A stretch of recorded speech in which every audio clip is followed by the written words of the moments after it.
Bonjour à tous, on va voir aujourd'hui 8 signes qu'on ne peut pas faire confiance à une personne.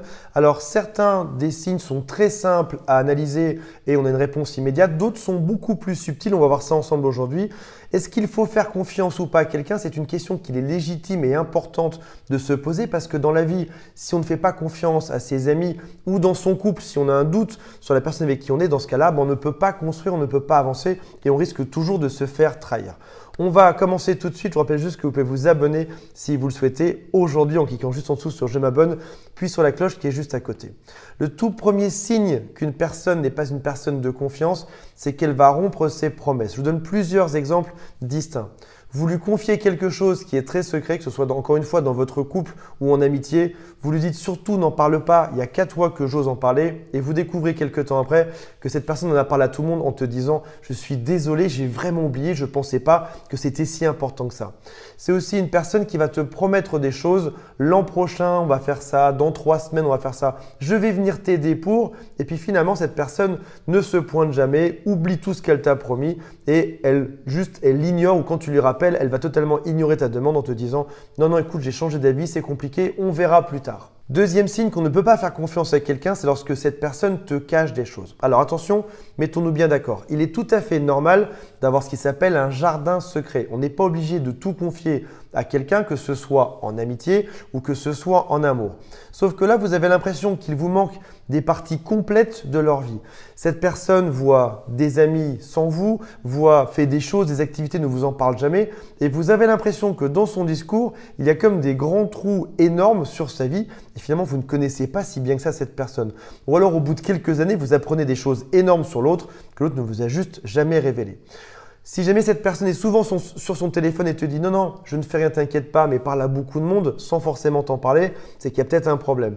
Si jamais tu abordes ce sujet en disant « Tiens, qu'est-ce que tu as fait hier ?» et l'autre change vite de sujet, c'est qu'a priori, cette personne-là te cache des choses ou ne veut pas que tu saches tout exactement sur sa vie.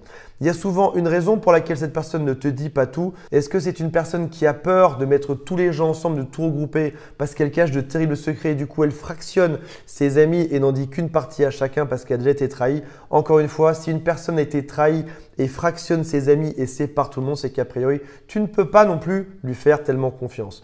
Peut-être qu'elle parle de toi négativement aux autres personnes. Troisième point, c'est une personne qui se connaît mal elle-même. Par exemple, cette personne va se décrire d'une manière, mais tu réalises que cette personne est totalement différente. Par exemple, ton mari ou ta femme, ton copain, ta copine te dit « Je suis quelqu'un d'extrêmement timide », sauf que dans la réalité, cette personne n'est pas timide du tout. Cette personne te dit « Je suis sentimental, c'est toujours moi qui me fais quitter, j'ai des gros problèmes de cœur », alors qu'en fait, tu découvres peu de temps après que c'est toujours de sa faute à lui ou à elle qu'il y a les ruptures amoureuses, c'est souvent lui qui pousse à tout ça. Il y a une différence entre sa manière de se décrire et comme il est en réalité. « Je suis une personne de confiance », alors qu'en fait, pas du tout, cette personne t'a trahi, c'est qu'il y a un problème. Tous mes ex m'adorent alors qu'en fait, ils la détestent tous. C'est le signe qu'ils ne se connaissent pas suffisamment ou qu'ils mentent sur leurs propres conditions internes. Il faut faire extrêmement attention à ça lorsqu'il y a trop d'incohérence entre ce qui est dit d'un côté et ce qui est fait de l'autre. Quatrième point, c'est une personne qui est imprévisible. Il y a 2 types de personnes globalement sur Terre, celles qu'on peut prévoir et celles qu'on ne peut pas du tout prévoir. Si une personne est prévisible, c'est qu'a priori, elle sera fiable. Tu sais que lorsque tu l'appelles, elle décroche, elle est prévisible. Tu sais que si jamais tu lui demandes un service, cette personne sera là pour t'aider, elle est prévisible. Si maintenant tu as un ami ou tu as une personne en couple, quand tu l'appelles, tu te dis « Je ne sais pas vraiment si elle va venir m'aider », c'est un signe qui est très révélateur. Est-ce que tu as déjà eu un problème dans la vie et quand tu as appelé cette personne-là, elle n'est pas venue? Ou alors elle t'a dit qu'elle venait, mais malheureusement, elle a trouvé un moyen pour trouver une excuse de ne pas venir juste après. Donc là, vous avez la certitude que cette personne n'est absolument pas fiable. 5e point, c'est une personne qui est négative. Par exemple, une personne qui est facilement fâchée, qui est susceptible, qui est nerveuse. Vous n'avez pas la certitude quand vous allez la rencontrer que ça va bien se passer. Moi, j'ai déjà vécu une relation de couple où quand j'ouvrais la porte le soir, je ne savais jamais si j'allais tomber sur la pire soirée de ma vie ou la meilleure soirée de ma vie parce que la personne était totalement imprévisible et avait tendance à s'énerver très rapidement toute seule sans même que j'ai rien fait. Donc dans ce cas-là, ça les rend instables et quand on n'a qu'une personne qui est instable, par définition, ce n'est pas une personne de confiance. 6e point, c'est une personne qui est jalouse. Vous savez ce qu'on dit sur la jalousie? Lorsqu'on est jaloux, c'est généralement qu'on manque de confiance en nous-mêmes. comment est-ce qu'on pourrait avoir du coup confiance en une personne qui n'a pas elle-même confiance en elle? Par exemple, quand vous partez, ils sont nerveux. Si vous faites une soirée sans eux, ils sont nerveux aussi. Ils sont toujours inquiets que vous les quittiez, que vous trouviez mieux ailleurs. Et encore une fois, par définition, on ne peut pas avoir confiance en une personne qui n'a pas confiance en elle. Septième point, ils sont toujours en insécurité. Lorsqu'il y a un problème chez eux, ils vous accusent toujours vous, alors qu'au final, vous n'avez pas forcément quelque chose à faire là-dedans. J'ai un problème devient c'est toi le problème, c'est de ta faute si j'ai fait ça ou s'il s'est passé ça. J'ai eu un accident aujourd'hui, c'est parce que tu m'as énervé il y a 3 semaines de ça. J'ai plus d'argent sur mon compte bancaire, c'est parce qu'il y a 2 ans, j'ai voulu changer de boulot, tu m'en as empêché, c'est donc de ta faute.